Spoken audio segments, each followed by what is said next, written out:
¿Serías capaz de salvarle la vida al hombre que destruyó a tu familia? Ahora imagínalo.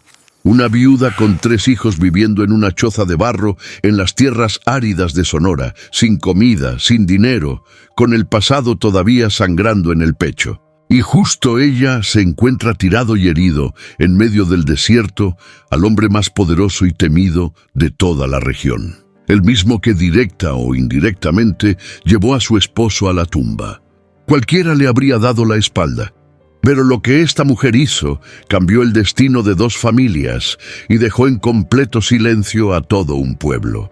Y lo más impactante aún estaba por suceder. Antes de seguir con esta historia que parece mentira, suscríbete al canal y deja tu like porque el final te va a hacer replantearte todo lo que crees sobre la justicia, el perdón y la fuerza del espíritu humano. Y cuéntame en los comentarios, ¿cuál ha sido el acto de bondad más grande que has presenciado en tu vida? Era una madrugada helada de octubre de 1927 cuando Isabela despertó por el llanto suave de su hija menor. La pequeña Estrella, de apenas 4 años, tiritaba bajo la delgada manta, buscando el calor inexistente en la humilde choza de barro. El viento del desierto se colaba con un silbido lastimero por las grietas de las paredes, un recordatorio constante de su fragilidad. Isabela se levantó sintiendo en sus huesos el peso de sus 30 años, que se sentían como 60. Hacía exactamente 3 años que su esposo Miguel había muerto. Un accidente en los campos de agave de Hacienda El Resplandor, le habían dicho. Desde ese día, cada amanecer era una batalla silenciosa contra el hambre y la miseria, una lucha por mantener con vida a sus 3 hijos. Catalina, de 10 años, Diego, de 7 y la pequeña Estrella, la choza, levantada con sus propias manos en un terreno olvidado, a las afueras del pueblo de San Gabriel. Era todo lo que les quedaba de una vida que alguna vez albergó sueños. Miguel había sido el mejor gimador de la comarca, un hombre fuerte y noble, cuyo único anhelo era comprar un pequeño pedazo de tierra para cultivar su propio agave. Pero ese sueño se convirtió en polvo junto a él, aplastado, según la versión oficial, por una pila de piñas de agave por su propia negligencia.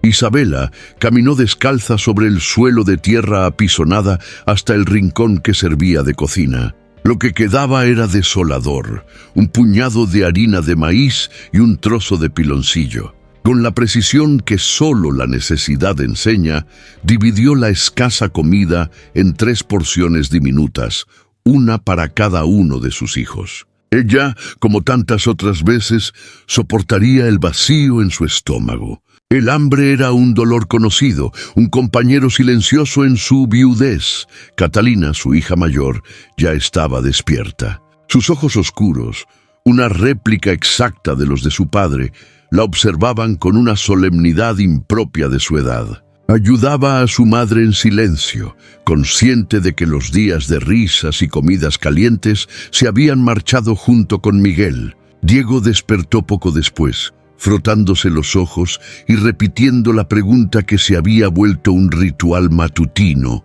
una súplica cargada de esperanza y temor. «Mamá, hoy conseguirás trabajo en la hacienda».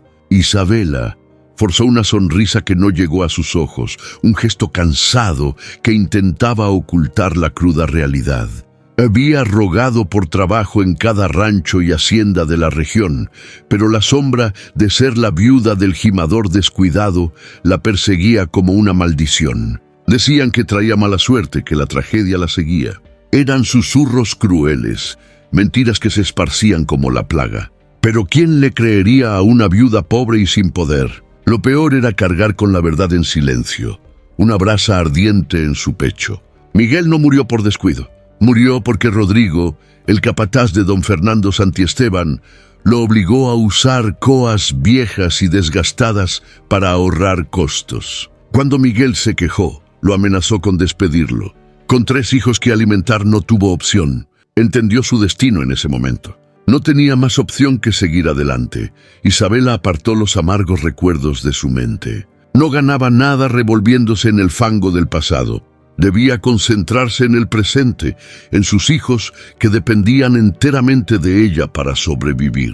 Se vistió con su único rebozo, que no estaba completamente raído, y se recogió el cabello oscuro en una trenza apretada, un gesto de determinación. Hoy lo intentaría de nuevo en un lugar distinto. Había escuchado a unas mujeres en el mercado murmurar que en la hacienda Las Palomas, propiedad de la familia Contreras, buscaban lavanderas para la temporada de cosecha. Era una esperanza frágil, un hilo delgado al que aferrarse, pero era todo lo que tenía. Catalina, mi niña, cuida bien de tus hermanos. Iré hasta la hacienda de los Contreras. Si la Virgen de Guadalupe me escucha, volveré con trabajo y algo de comida para la cena. La niña asintió con una madurez que le partía el alma a Isabela, una seriedad que no correspondía a sus 10 años. Ya había aprendido a la fuerza que la niñez era un lujo que su familia no podía permitirse. Isabela besó la frente de cada uno de sus hijos, un ritual cargado de amor y miedo, y salió de la choza para enfrentar el frío del amanecer con la fiereza silenciosa de una leona que protege a su camada de un mundo hostil. El camino hasta la hacienda Las Palomas era largo y arduo, casi 3 leguas de distancia a través de un paisaje que reflejaba la sequedad de su propia vida. Caminaba por la terracería, sintiendo las piedras y el polvo bajo sus pies descalzos, ya curtidos y agrietados por incontables jornadas similares. En el trayecto se cruzó con otras mujeres que compartían su destino de miseria y abandono. Viudas, madres solteras, mujeres a las que la sociedad había dado la espalda. Se saludaban con un leve movimiento de cabeza, un gesto de reconocimiento mudo, compartiendo en silencio el peso de sus cruces invisibles. El sol comenzó a subir inclemente, proyectando sombras alargadas sobre la tierra árida. Cada paso era un esfuerzo, pero la imagen de los rostros hambrientos de sus hijos la impulsaba a seguir, a no rendirse, a pesar de que el desaliento amenazaba con devorarla por dentro. El polvo se le pegaba a la piel sudorosa y la sed comenzaba a rasparle la garganta, pero ella seguía adelante con la mirada fija en el horizonte, donde las tierras de los Contreras prometían una remota posibilidad de salvación para su familia. Era una peregrinación diaria en busca de un milagro, un pedazo de pan, una moneda, que le permitiera aplazar la desesperación un día más. Al llegar a la imponente entrada de la hacienda Las Palomas, se encontró con una fila de mujeres que esperaban bajo el sol abrasador. Todas competían por el mismo puesto, por la misma oportunidad de llevar algo a sus hogares. Isabela se unió a la fila, esperando con una paciencia forjada en el sufrimiento, observando los rostros cansados y esperanzados a su alrededor.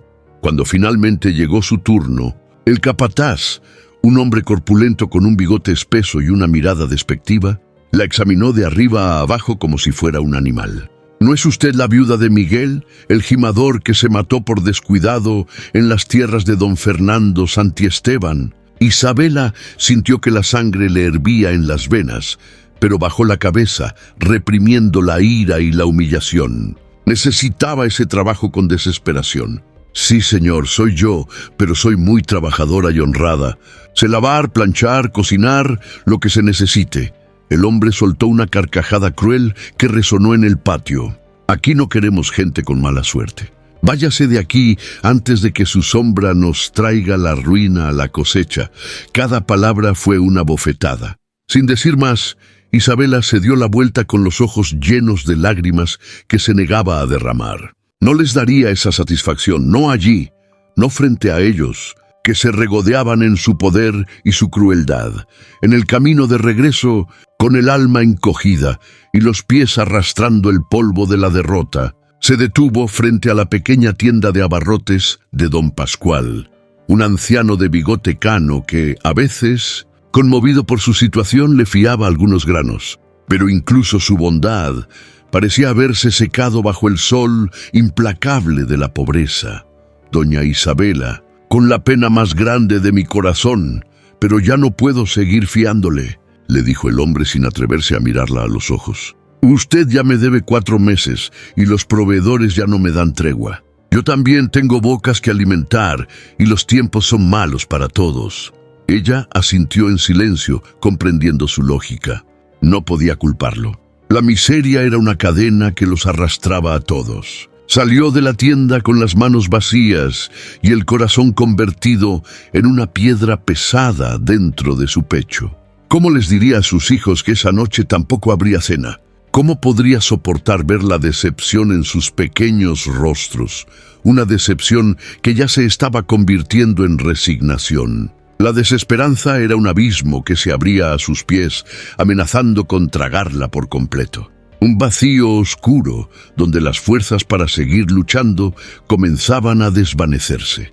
Fue en ese preciso instante de absoluta desolación cuando un recuerdo de su abuela, una chispa de conocimiento ancestral, iluminó su mente. El Cañón de las Serpientes, un barranco olvidado a varias leguas del pueblo, un lugar del que la gente decente se mantenía alejada. Se decía que era peligroso, que las víboras de cascabel anidaban entre las rocas y que, peor aún, servía de escondite para bandoleros y forajidos que asaltaban las diligencias en el camino real. Pero su abuela también le había contado que en las laderas de ese cañón crecían los nopales más tiernos y las tunas más dulces de toda la región, un regalo de la tierra para quienes no tenían nada. El miedo le recorrió la espalda, un escalofrío helado a pesar del calor sofocante. Ir allí era una locura, un riesgo que ninguna mujer en su sano juicio tomaría. Sin embargo, el rostro hambriento de Estrella, el estómago vacío de Diego y la mirada preocupada de Catalina eran un motor mucho más poderoso que el miedo. La desesperación, se dio cuenta, era una forma extraña de valentía. Le daba la fuerza para hacer lo impensable, para caminar hacia el peligro con los ojos abiertos. Sin pensarlo 2 veces, Isabela abandonó el camino principal y se adentró por una vereda apenas visible, un sendero borroso que se perdía entre los matorrales espinosos y los huizaches. El sol estaba en su punto más alto, castigando la tierra con una ferocidad brutal. A cada paso, las espinas de los arbustos se enganchaban en su falda y le arañaban la piel. Pero ella no se detuvo. Sabía que estaba entrando en un territorio prohibido, un lugar donde la única ley era la del más fuerte. Pero la imagen de sus hijos compartiendo un nopal asado, por modesto que fuera, era un faro que la guiaba en la oscuridad de su miedo.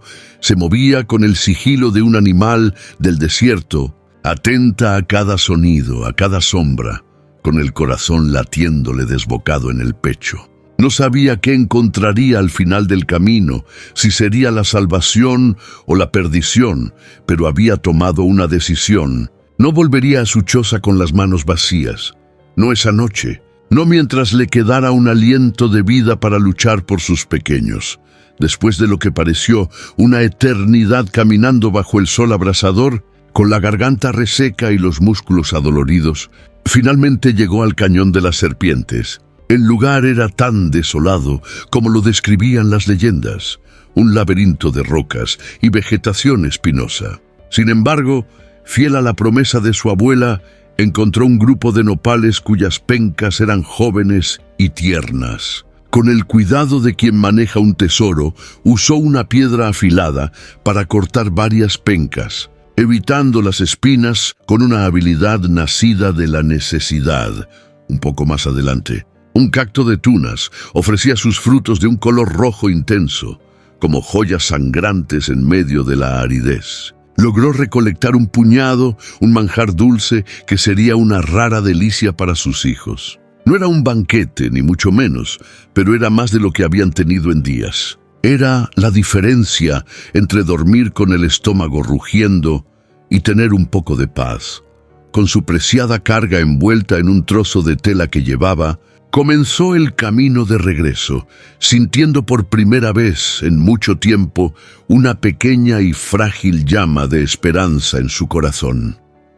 Fue entonces, mientras se abría paso por la misma vereda oculta, cuando el silencio del desierto fue destrozado por el estruendo de disparos. El sonido retumbó en las paredes del cañón, violento y cercano, seguido de gritos ahogados y el relincho aterrorizado de un caballo.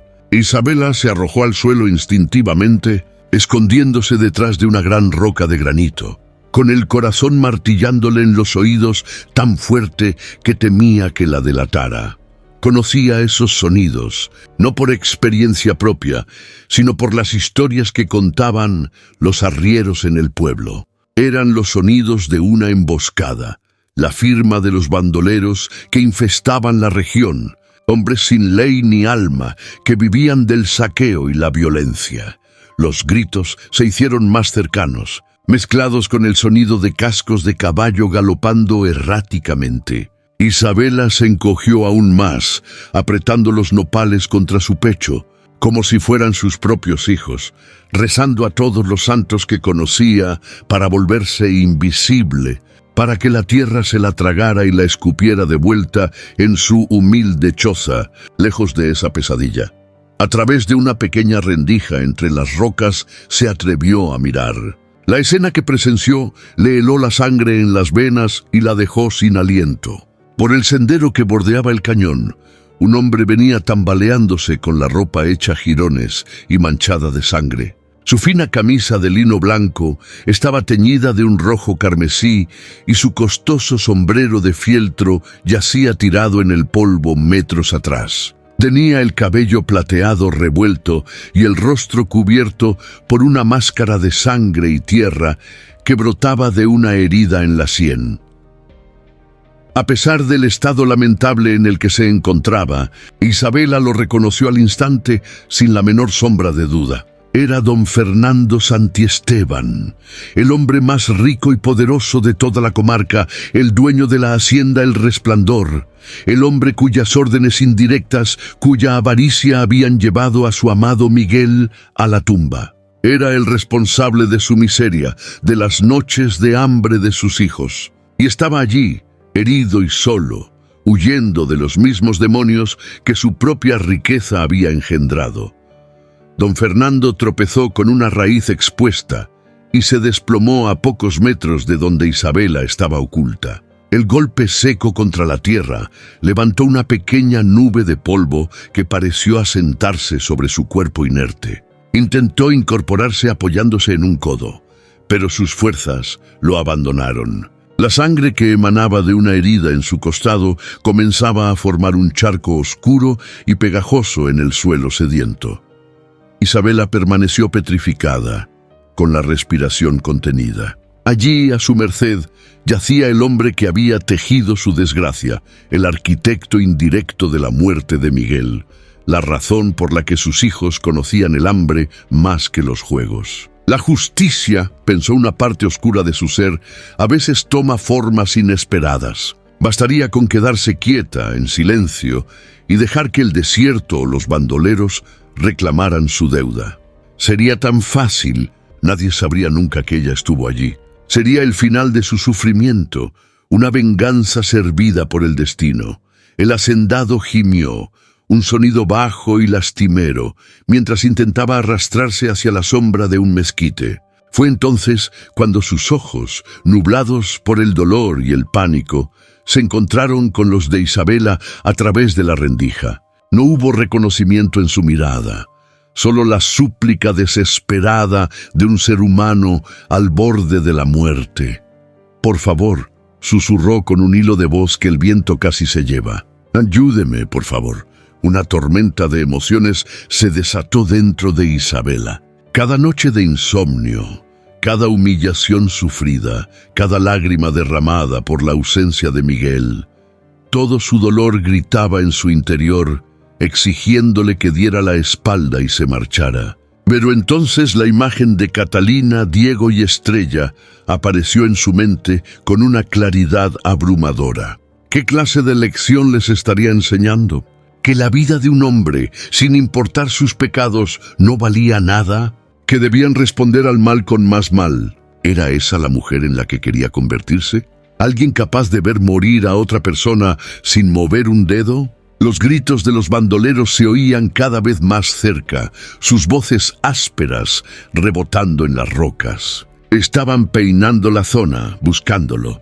En ese instante Isabela tomó su decisión. Salió de su escondite y corrió hacia él, con una fuerza que no sabía que poseía, una fuerza nacida de la compasión, que se negaba a morir. Lo ayudó a ponerse en pie. «Venga conmigo». «Rápido». El hacendado estaba casi inconsciente, un peso muerto que apenas podía sostenerse. Isabela lo arrastró, alejándose del sendero y adentrándose en el laberinto de rocas. Conocía aquellas veredas secretas como la palma de su mano. Años de miseria la habían obligado a explorar cada rincón en busca de leña o hierbas. Había una pequeña grieta, no muy lejos de allí, oculta tras una cortina de cactus y arbustos espinosos. Era estrecha y oscura, pero sería suficiente. Con un esfuerzo sobrehumano logró meter al corpulento hombre en el recoveco. Apenas se habían ocultado en la penumbra cuando escucharon a los bandoleros pasar justo por el sendero que acababan de abandonar. «¿Dónde se habrá metido ese maldito viejo?», gritó una voz gutural, llena de frustración. «Debe haberse arrastrado hacia el cañón para beber». «Vamos, está herido». «No puede haber ido muy lejos», respondió otra voz. Los pasos y las voces se alejaron en dirección al lecho seco del arroyo. Isabela soltó el aire que no sabía que estaba conteniendo, pero el alivio fue momentáneo. La situación seguía siendo desesperada. Don Fernando estaba perdiendo mucha sangre y su respiración era débil y entrecortada. Sin dudarlo, rasgó un trozo de su propia enagua, la tela más limpia que tenía, e improvisó un vendaje para presionar la herida de su costado. El hacendado abrió los ojos, enfocando con gran dificultad el rostro de la mujer que lo había salvado. «¿Quién? ¿Quién es usted?», balbuceó, la confusión mezclándose con el dolor. «Ahora no importa», respondió Isabela con firmeza. «Guarde silencio o nos encontrarán». Él obedeció, cerrando los ojos de nuevo, entregándose a la oscuridad. Isabela observó a aquel hombre poderoso, ahora reducido a un simple bulto de carne herida y vulnerable. Era una visión extraña, casi surrealista, verlo despojado de su aura de autoridad, de esa arrogancia que solía exhibir al pasear por el pueblo en su carruaje tirado por caballos pura sangre. En la penumbra de la grieta no era don Fernando Santiesteban, el hacendado temido y respetado. Era solo un hombre luchando por cada bocanada de aire, un ser humano al borde del abismo. Esperaron en silencio durante horas, un silencio denso y pesado, roto solo por los quejidos ahogados del hombre y el sonido del viento que soplaba afuera. El sol comenzó a descender, tiñendo el cielo de tonos anaranjados y púrpuras, una belleza indiferente a la tragedia que se desarrollaba en las entrañas de la tierra. A medida que la luz del día se desvanecía, la condición de don Fernando empeoraba visiblemente. Una fiebre traicionera comenzó a apoderarse de su cuerpo, haciéndolo temblar incontrolablemente. Empezó a delirar, murmurando palabras inconexas sobre caballos, tierras y dinero. Un eco de la vida que se le escapaba entre los dedos. Isabela sabía que tenía que tomar una decisión. No podía dejarlo allí a merced de la noche, del frío del desierto y de las bestias que saldrían a cazar. Moriría antes del amanecer, era una certeza, pero tampoco podía llevarlo al pueblo ni a su hacienda. Los bandoleros podrían tener espías vigilando los caminos, esperando una oportunidad para terminar su trabajo. Solo le quedaba una opción tan irónica que casi le arrancó una sonrisa amarga. Su choza, el lugar más humilde y miserable en kilómetros a la redonda, un refugio de barro y paja en las afueras de las vastas tierras que en parte le pertenecían a él. Era un plan descabellado, casi suicida, pero era el único que tenía. La idea de que el hombre más rico de la comarca se escondería en la pobreza más absoluta era una paradoja que solo el destino podía escribir. Esperar a que la noche cerrara por completo fue una tortura. Don Fernando alternaba entre breves momentos de lucidez, en los que la miraba con una mezcla de gratitud y profunda confusión, y largos periodos de delirio febril. Cuando finalmente la oscuridad fue total, cubriendo el paisaje con un manto de tinta, Isabela comenzó la tarea titánica de trasladarlo. Apoyado en su hombro menudo, él apenas lograba dar unos pocos pasos antes de que sus piernas cedieran. El camino que ella normalmente recorría en menos de una hora se convirtió en una odisea de casi 3. Cada piedra, cada arbusto espinoso era un obstáculo monumental. El peso de su cuerpo era abrumador y en varias ocasiones estuvieron a punto de caer. Pero Isabela apretaba los dientes y seguía adelante, impulsada por una terquedad que no sabía que poseía.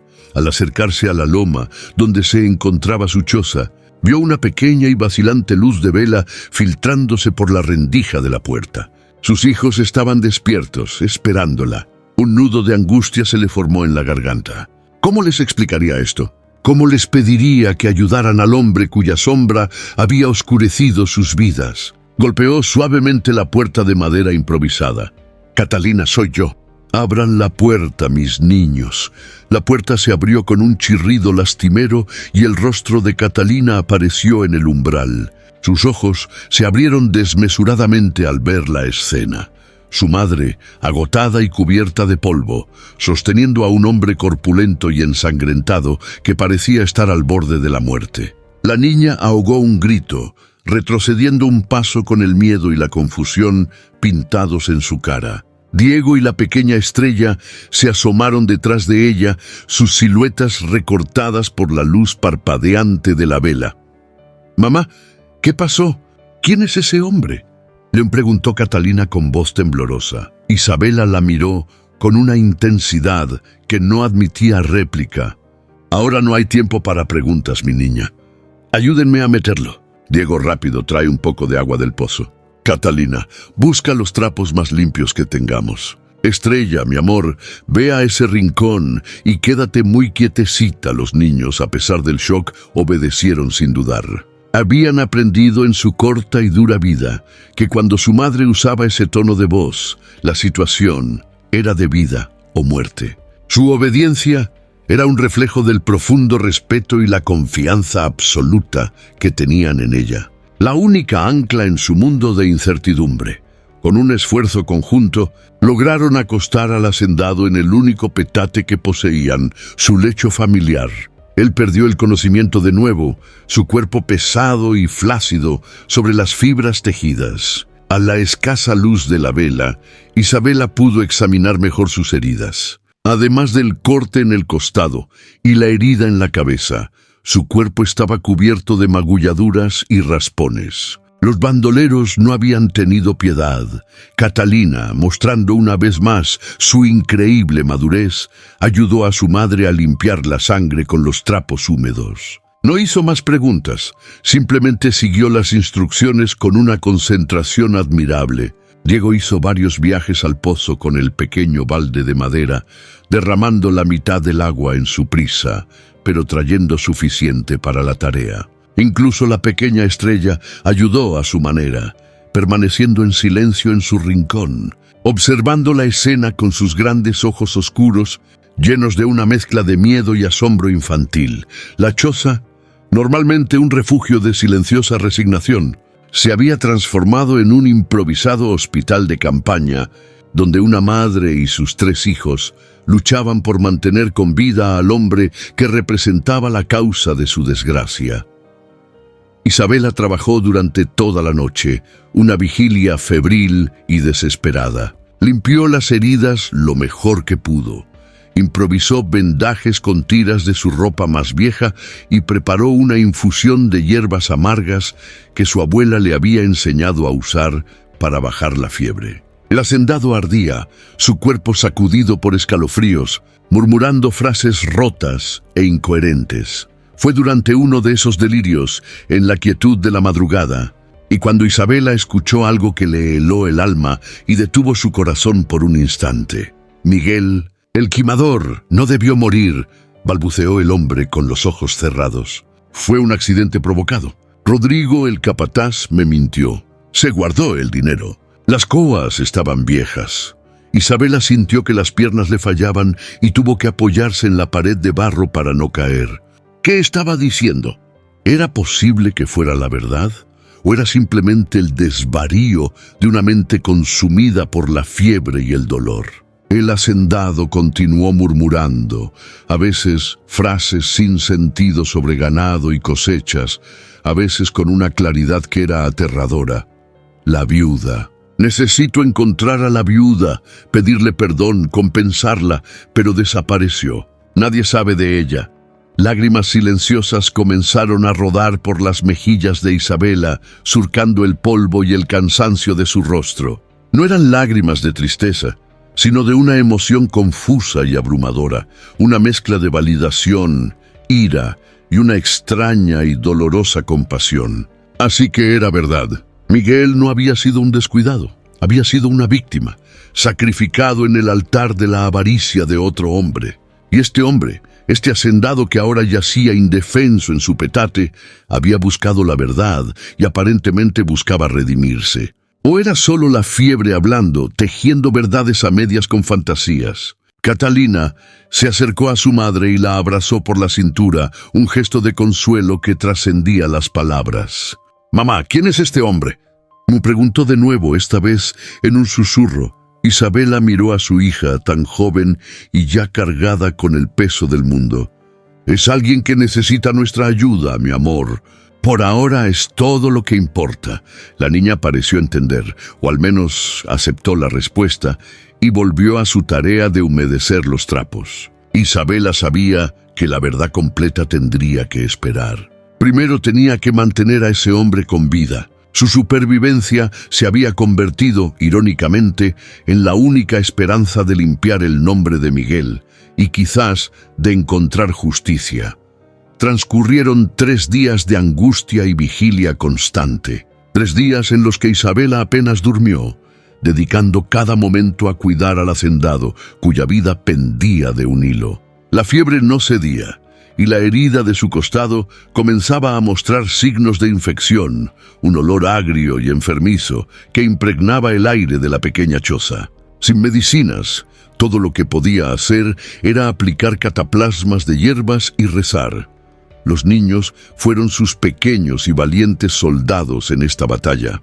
Catalina se hizo cargo de las tareas del hogar sin una sola queja, manteniendo un orden admirable en medio del caos. Diego acarreaba agua y buscaba leña, sintiéndose el hombre de la casa. Incluso la pequeña Estrella ayudaba como podía, espantando las moscas que zumbaban alrededor del hombre febril con una hoja de palma. Pero el problema más grave y acuciante era la comida. Los nopales y las tunas que Isabela había recogido en el cañón se habían acabado. Dividía cada migaja entre los niños, intentando dar un poco de caldo de hierbas a don Fernando, que apenas podía tragar. Ella misma llevaba 2 días sin probar bocado, sintiendo cómo sus fuerzas la abandonaban lentamente. El hambre era un enemigo implacable y estaba ganando la guerra. Fue en la tarde del 4.º día cuando sucedió algo que la llenó de pánico. Diego regresó corriendo del pozo con los ojos desorbitados por el miedo. «Mamá, mamá, vienen hombres a caballo». Están yendo de choza en choza. Están buscando a alguien. A Isabela se le heló la sangre en las venas. ¿Serían los bandoleros buscando terminar lo que empezaron o los hombres del propio hacendado? En cualquier caso, no podía arriesgarse a que lo encontraran allí. Sería su fin y muy probablemente el de su familia también. «Rápido, ayúdenme», ordenó con una urgencia que hizo que los niños se movieran al instante. Con la ayuda de Catalina y Diego, movió el pesado petate con el cuerpo inconsciente de don Fernando al rincón más oscuro de la choza. Luego colgó la única manta raída que tenían, creando una especie de división improvisada. Amontonó algo de paja y leña seca delante para que pareciera un simple almacén de combustible. Era un escondite precario, casi patético, pero era lo único que se le ocurrió en su desesperación. Apenas habían terminado cuando escucharon los golpes secos y autoritarios en su puerta. Isabela respiró hondo, tratando de calmar el temblor de sus manos y de componer una máscara de cansancio y resignación. Abrió la puerta lentamente. Afuera, 3 hombres armados la miraban desde sus caballos. Uno de ellos, el que parecía el líder, desmontó con un aire de arrogancia. Isabela lo reconoció de inmediato, a pesar de los años y del bigote más espeso. Era Rodrigo, el capataz de don Fernando, el mismo hombre cuyo nombre había escuchado en los delirios del hacendado. El corazón le dio un vuelco doloroso, pero su rostro permaneció impasible. «Buenas tardes, señora», dijo el hombre con una voz que era una mezcla de desprecio y autoridad. «Andamos en busca del patrón, don Fernando Santiesteban. Fue atacado por unos bandidos hace 4 días y no aparece por ningún lado». Isabela mantuvo la mirada baja, fija en el polvo de sus pies descalzos. Años de sufrimiento le habían enseñado a ocultar sus emociones, a convertirse en una pared de indiferencia. «No he visto a nadie, señor. Vivo aquí sola con mis hijos. Casi nunca salimos de este pedazo de tierra». El capataz la miró con desconfianza, sus pequeños ojos recorriendo el interior miserable de la choza por encima de su hombro. «¿Está segura? Vimos huellas de los bandidos por esta zona. Si sabe algo y no lo dice, la consideraremos cómplice de ellos, y ya sabe cómo se paga eso». La amenaza flotó en el aire, pesada y letal. Isabela sintió un escalofrío, pero no vaciló. «Le juro por el descanso de mi esposo que no he visto nada, señor. Si supiera algo del patrón, sería la primera en avisar. Todos aquí sabemos de la importancia de don Fernando». Su voz sonó sumisa, creíble. El hombre pareció sopesar sus palabras. Después de todo, ¿quién en su sano juicio podría imaginar que el hombre más rico de la comarca estaría escondido en aquel nido de miseria? Finalmente pareció satisfecho. «Si llega a ver o escuchar cualquier cosa, mande a uno de sus críos a la hacienda de inmediato. Hay una buena recompensa para quien nos dé una pista certera». Montó su caballo, le dirigió una última mirada de advertencia y se marchó junto a sus hombres, dejando tras de sí una nube de polvo y un silencio cargado de tensión. Isabela cerró la puerta, apoyando la espalda contra la madera, y se deslizó hasta el suelo, sintiendo que las fuerzas la abandonaban. El alivio era tan abrumador que casi le provocó náuseas. Había estado a un suspiro de la catástrofe. Catalina la miraba con una pregunta muda en sus ojos oscuros, una pregunta que finalmente se atrevió a formular en un susurro. «Mamá, ¿por qué no les dijiste la verdad?». Isabela se arrodilló frente a su hija, tomando su pequeño rostro entre sus manos. «Mi niña, a veces la verdad es mucho más complicada de lo que parece. El destino trajo a ese hombre hasta nosotros por una razón. No podemos entregarlo así, indefenso. No sería lo correcto». La niña frunció el ceño, su lógica infantil luchando contra la moral de su madre. «Pero mamá, dijeron que hay una recompensa». Podríamos comprar comida, mucha comida. La tentación era real, una serpiente que se enroscaba en el estómago vacío de Isabela. Lo sabía mejor que nadie, pero algo en su interior, quizás las enseñanzas de su abuela, quizás su propia conciencia, se lo impedía. «Catalina, mi amor, hay cosas que el dinero no puede comprar. Nuestra dignidad, nuestra conciencia limpia, es lo único que nos queda, y eso no podemos venderlo nunca». Esa misma noche, las palabras de Isabela a su hija parecieron ser puestas a prueba por un destino cruel. La condición de don Fernando empeoró drásticamente. La fiebre se disparó a un nivel alarmante y su cuerpo, antes solo tembloroso, comenzó a ser sacudido por violentas convulsiones. Isabela sintió que el pánico helado se apoderaba de ella. Si moría allí, en su choza, ¿cómo lo explicaría? Rodrigo, el capataz, ya sospechaba de ella. La acusarían de haberlo rematado para robarle o de ser cómplice de los bandidos. Su acto de compasión se convertiría en su sentencia de muerte y en la orfandad definitiva de sus hijos. La desesperación la golpeó con la fuerza de un huracán. dejándola sin aire y sin opciones. Sentada en el suelo de tierra, observando al hombre poderoso retorcerse en las garras de la muerte, se sintió la mujer más sola e impotente del mundo. Cada espasmo de él era un martillazo en su propia alma, recordándole la fragilidad de su situación y lo cerca que estaba del abismo. Fue entonces, en el punto más profundo de su desesperanza, cuando un recuerdo lejano, una historia susurrada por las ancianas en el mercado, emergió de las sombras de su mente. Doña Soledad, la curandera, una mujer anciana, casi una leyenda, que vivía aislada en las faldas del Cerro del Águila. Se decía que conocía los secretos de las hierbas que sus ancestros yaquis le habían legado, que podía curar enfermedades que los doctores de la ciudad daban por perdidas. La gente del pueblo le temía un poco, pero la respetaba profundamente. Ir a buscarla en plena noche, atravesando el territorio de los bandoleros, era una locura. Pero la alternativa era quedarse allí y ver morir al hombre, sellando su propio destino trágico. No había elección. Catalina, cuídalo. Mantén los trapos húmedos en su frente. No dejes que se ahogue, dijo con una voz firme que ocultaba su terror.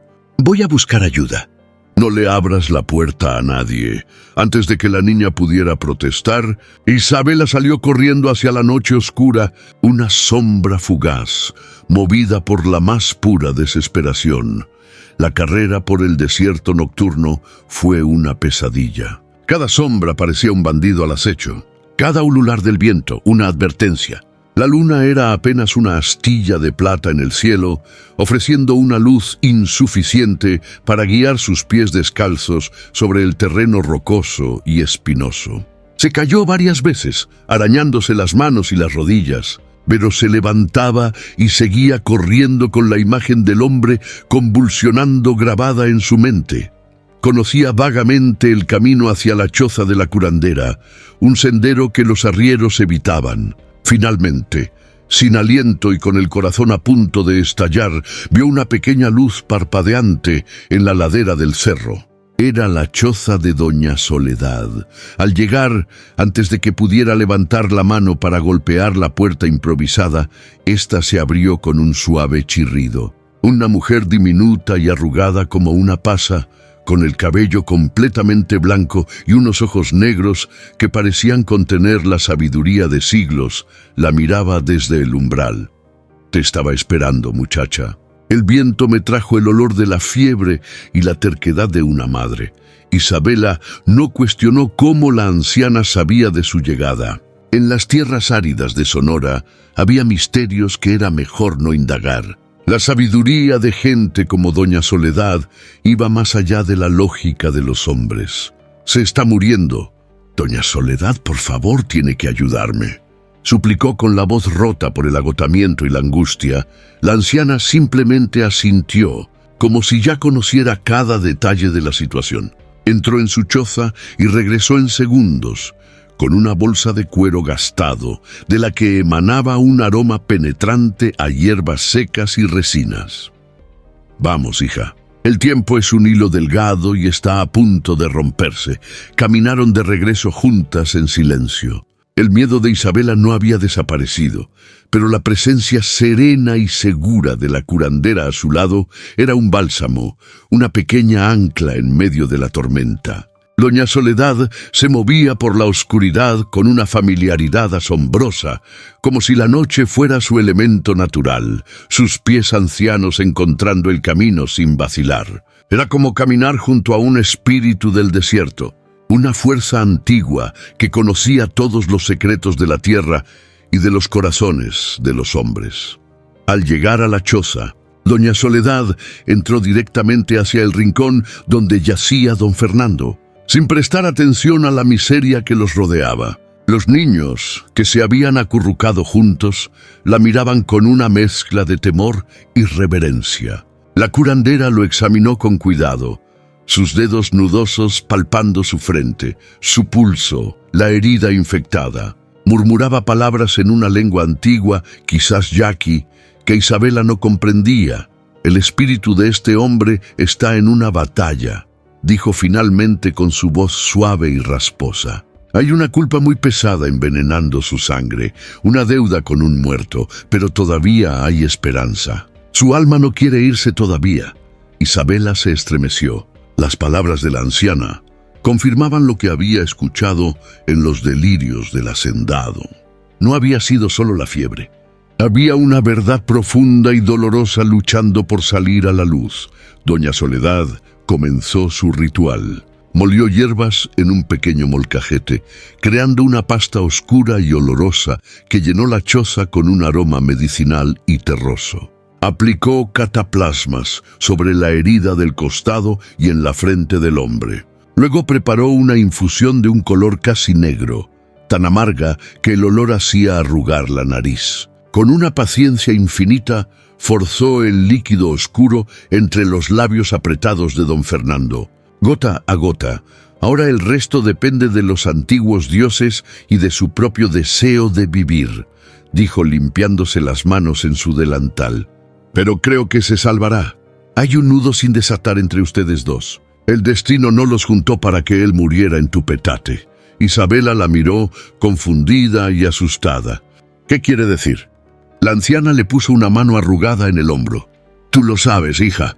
A veces la mano que nos hiere es la única que puede curarnos. Y a veces, al curar a quien nos hizo daño, nos curamos a nosotras mismas. Doña Soledad partió antes de que el primer rayo de sol se asomara por el horizonte, dejando tras de sí un puñado de hierbas secas e instrucciones precisas. Se negó a aceptar cualquier tipo de pago. Tu recompensa ya está escrita, hija, no por lo que has hecho, sino por la mujer que has demostrado ser, fueron sus últimas palabras antes de disolverse en las sombras de la madrugada. El día amaneció con una calma casi milagrosa, y con él, la fiebre del hacendado finalmente había cedido. Abrió los ojos y esta vez su mirada era clara, lúcida, anclada de nuevo en el mundo de los vivos. Enfocó con dificultad el rostro cansado de Isabela, que estaba moliendo las hierbas que la curandera le había dejado. «Usted», dijo con una voz ronca, pero firme, «usted me salvó la vida. ¿Por qué lo hizo?» Isabela detuvo su labor y lo miró fijamente, un largo y silencioso escrutinio. «Porque era lo correcto», respondió simplemente, su voz desprovista de emoción. «Porque nadie merece morir solo y abandonado como un animal en el desierto». La respuesta no pareció satisfacerlo. Había una necesidad urgente en sus ojos, una necesidad de comprender el acto de bondad que desafiaba toda lógica. «¿Pero quién es usted?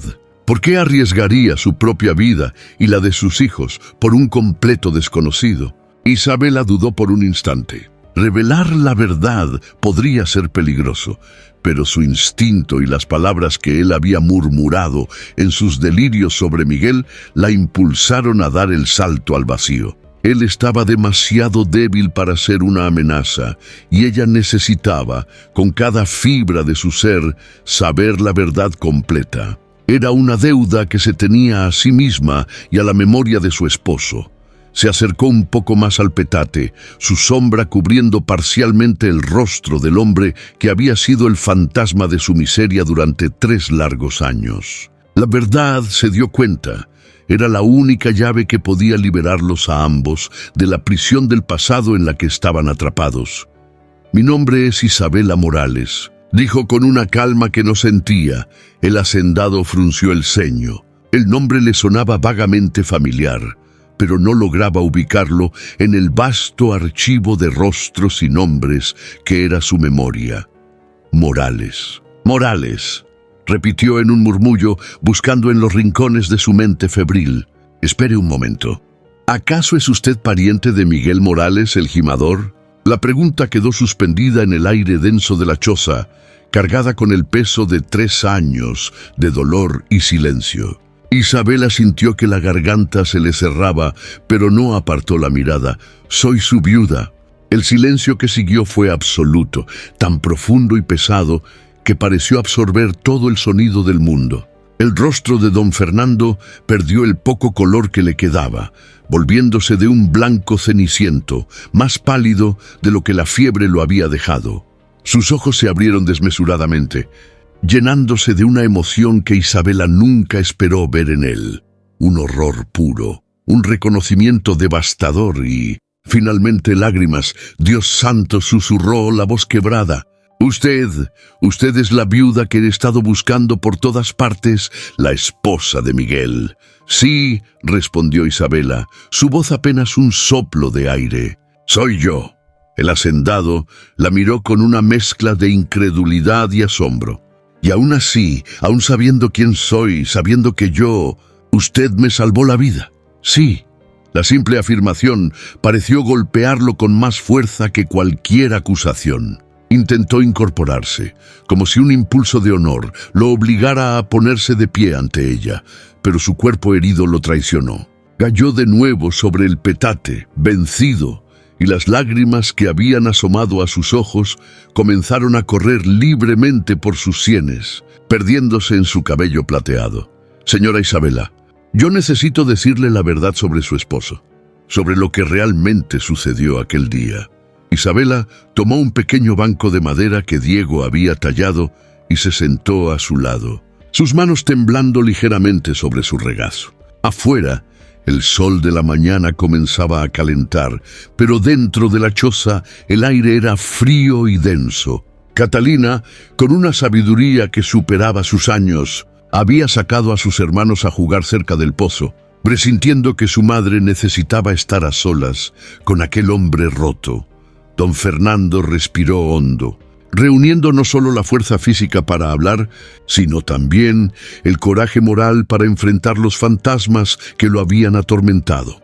Su esposo Miguel era un hombre bueno, doña Isabela el mejor jimador que he tenido, y he visto a muchos. Era honesto, trabajador, un hombre de palabra. Él me advirtió, me dijo que las coas que Rodrigo, mi capataz, había comprado eran de mala calidad, que las hojas estaban mal afiladas y los mangos agrietados.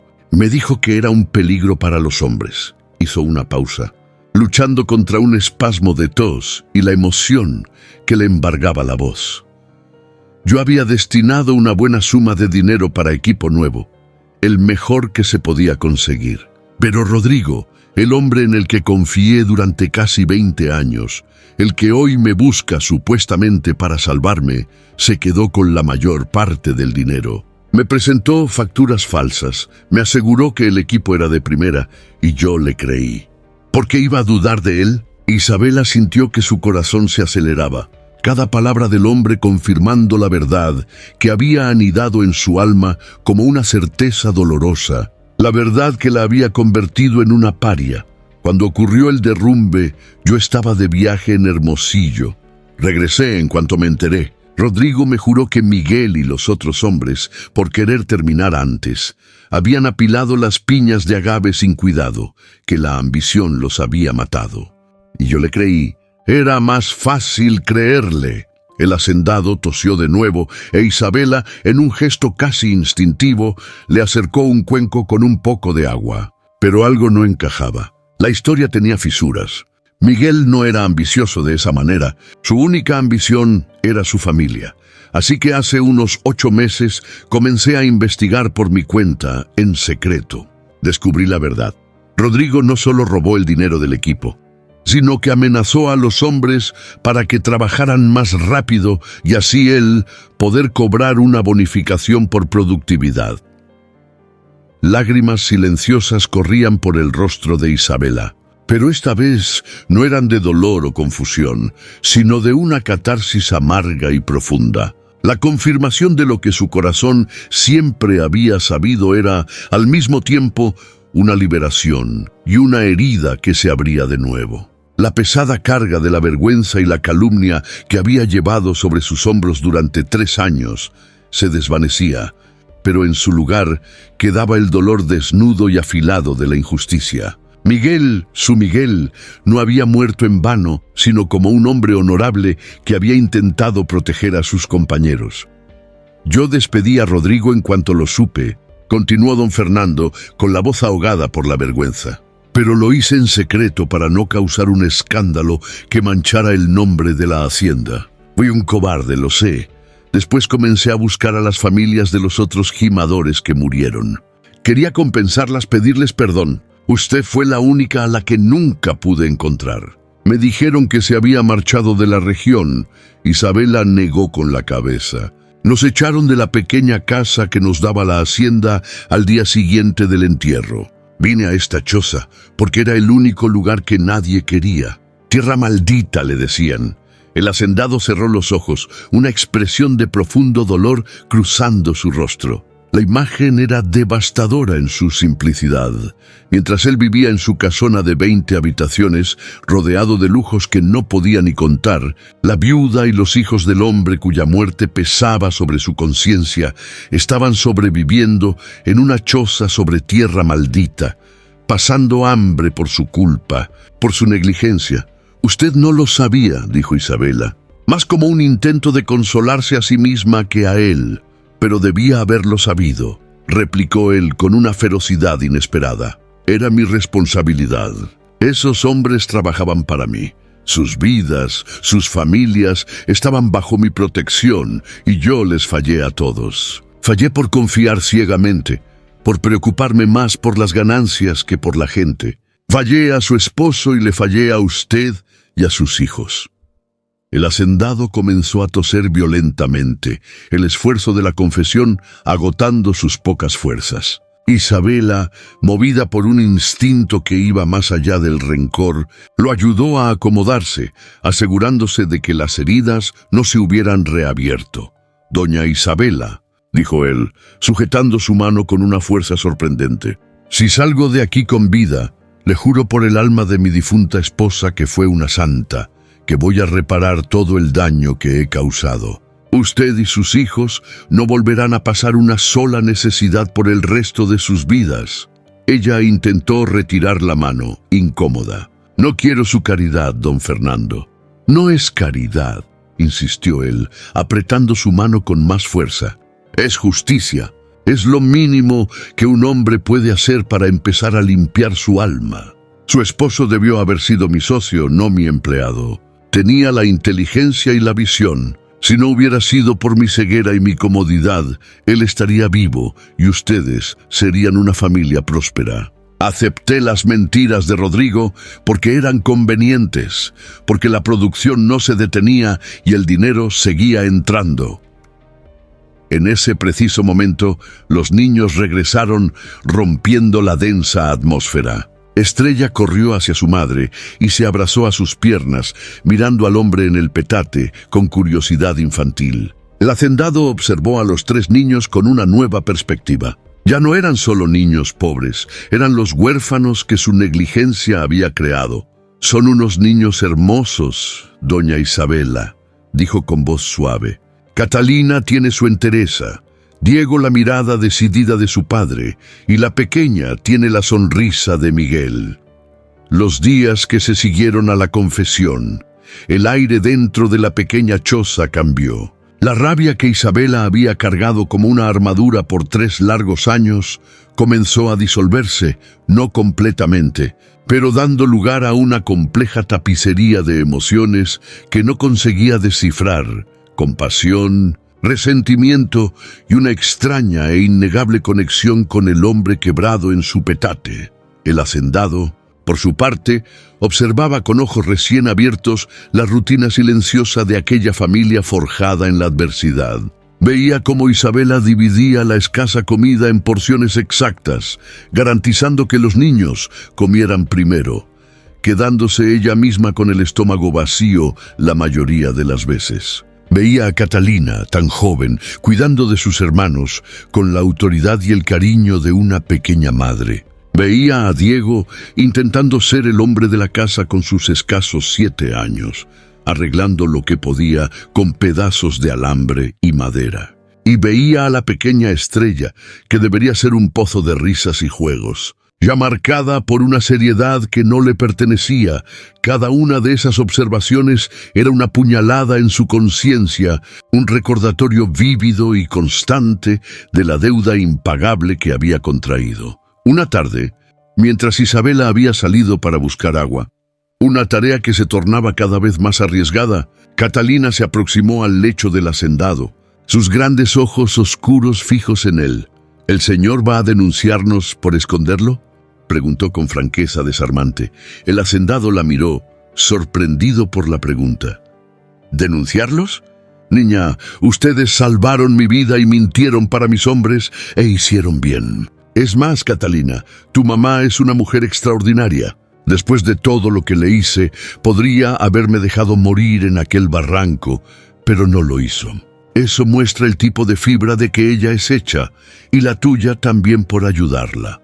La niña se sonrojó levemente, un raro vislumbre de su infancia robada. Mamá dice que siempre debemos hacer lo que es correcto, aunque sea la cosa más difícil del mundo.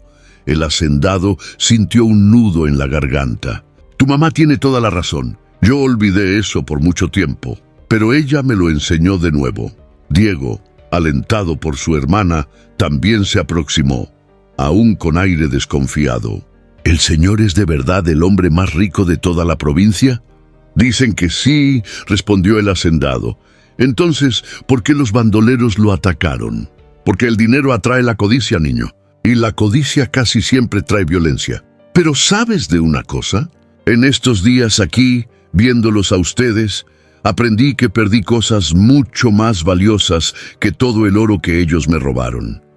Isabela volvió en ese momento, encorvada sobre el peso del balde de agua. El hacendado intentó levantarse para ayudarla, un reflejo de su antigua autoridad, pero su cuerpo aún débil lo traicionó. Por favor, no se esfuerce.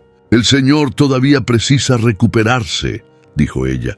Doña Isabela, ¿cuánto tiempo estoy aquí? Hoy completa una semana, don Fernando. ¿Una semana?, murmuró alarmado.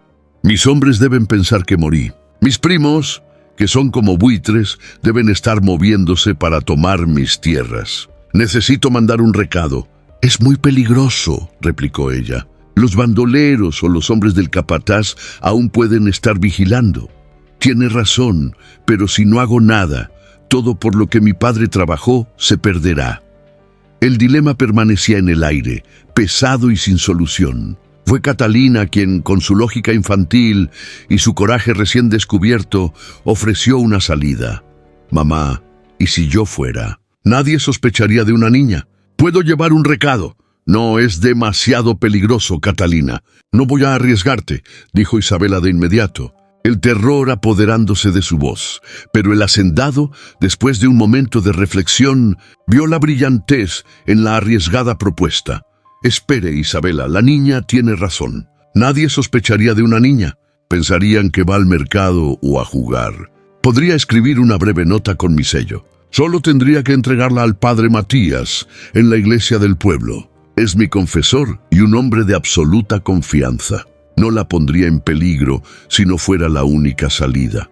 Isabela estaba atrapada entre el miedo por su hija y el conocimiento de que no podían seguir así. La comida se había acabado por completo y ella no podía aventurarse a buscar más sin levantar sospechas. Finalmente, con el corazón encogido, asintió. Está bien, pero Diego irá contigo.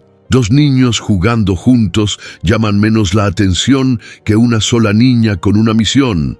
El hacendado tomó un trozo de carbón de la hoguera apagada y escribió un mensaje en una tira de tela que Isabela le proporcionó. Se quitó de su dedo el pesado anillo de oro con su escudo de armas y se lo entregó a Catalina. Muéstrale esto al padre Matías. Con esto, él sabrá que el mensaje es auténtico y urgente. Los niños partieron a la mañana siguiente, fingiendo que iban a buscar flores silvestres junto al arroyo. Isabela pasó el día entero en un estado de angustia insoportable. Cada sombra, cada sonido la hacía sobresaltar, temiendo lo peor. Mientras esperaba sola con el hacendado y la pequeña Estrella, preparó la última ración de caldo de hierbas. El silencio en la choza era denso, lleno de pensamientos no dichos. «Doña Isabela, ¿puedo hacerle una pregunta muy personal?», rompió el silencio el hacendado. Ella asintió. «¿Cómo pudo perdonarme? ¿Cómo logró salvar al hombre que, en el fondo, es responsable de la muerte de su esposo?». Isabela dejó de remover el caldo y miró a través de una grieta en la pared de barro hacia el horizonte infinito. «Le confieso que al principio en el cañón, mi primer pensamiento fue dejarlo morir. Habría sido tan fácil. Nadie lo sabría nunca. Y una parte de mí gritaba que eso era justicia. ¿Y qué la hizo cambiar de opinión? Mis hijos, respondió ella volviéndose para mirarlo. ¿Qué les estaría enseñando? ¿Qué lección aprenderían? ¿Que debemos pagar el mal con más mal? ¿Que la venganza es un camino aceptable? No, don Fernando, ya hay demasiado odio y dolor en este mundo. No quiero que mis hijos crezcan con ese veneno en sus corazones. El hacendado guardó silencio, profundamente conmovido por sus palabras. Miguel era un hombre afortunado por tenerla a usted. No, yo era la afortunada. Él siempre decía que su verdadera riqueza era tener una familia que lo amaba, que eso valía más que todo el agave de Sonora. Tenía razón. Al atardecer, cuando la esperanza de Isabela comenzaba a flaquear, los niños regresaron, pero no venían solos. Detrás de ellos, 2 hombres a caballo se acercaban a paso lento. El corazón de Isabela se detuvo hasta que reconoció la sotana raída del padre Matías. El padre Matías, un hombre anciano cuya sotana había visto mejores días. Desmontó y se acercó a la choza mientras su acompañante vigilaba. «Doña Isabela Morales», dijo con voz suave. «Sí, padre, puedo pasar. Traigo noticias urgentes del hacendado». Isabela abrió la puerta por completo. Al ver a don Fernando vivo, aunque demacrado, el padre cayó de rodillas. «Gracias a Dios está vivo, patrón». «Lo estoy, Matías. Gracias a esta bendita mujer y a sus hijos», respondió el hacendado. El padre miró a su alrededor, absorbiendo la pobreza extrema del lugar y la increíble ironía de la situación. «Debemos sacarlo de aquí de inmediato, don Fernando. Sus primos ya están en la capital moviendo influencias para declararlo muerto y tomar posesión de sus bienes. Todavía no puedo aparecer públicamente. Los bandidos podrían tener oídos en el pueblo», razonó el hacendado. «Entonces, ¿qué haremos?». Él pensó un momento. «Matías, quiero que prepares documentos, muchos documentos. Quiero transferir la mitad de mis tierras, la parte que colinda con el arroyo, a nombre de Isabela Morales y sus hijos». «Don Fernando», exclamó Isabela horrorizada. «No puedo aceptar eso. Puedes y lo harás. Es justicia, no caridad. Miguel debió ser mi socio. Tu familia tendrá lo que él habría ganado. Si mis primos quieren guerra, la tendrán. Pero esta familia estará protegida».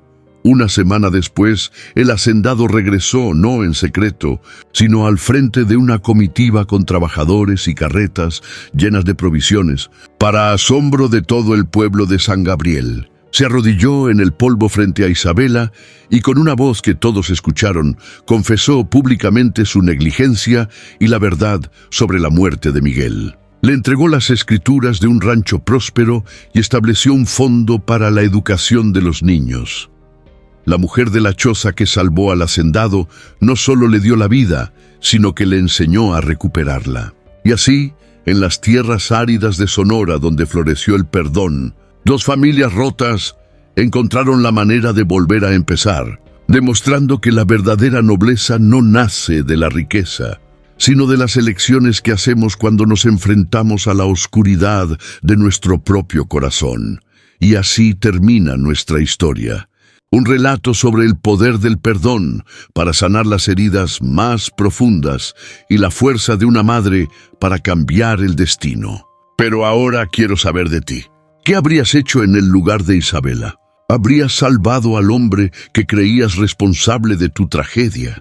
¿Crees en las segundas oportunidades y en la justicia que a veces tarda pero llega? Comparte tus pensamientos y tus propias historias de perdón en los comentarios. Conectemos como una comunidad que cree en la bondad, incluso en los tiempos más oscuros. Si esta historia tocó tu corazón y te hizo reflexionar, te invito a suscribirte al canal y activar las notificaciones. Cada semana traemos narrativas como esta, extraídas del alma de nuestra gente, que te recordarán el increíble poder del espíritu humano. Gracias por acompañarnos en este viaje y recuerda siempre: a veces el mayor acto de valentía es elegir perdonar.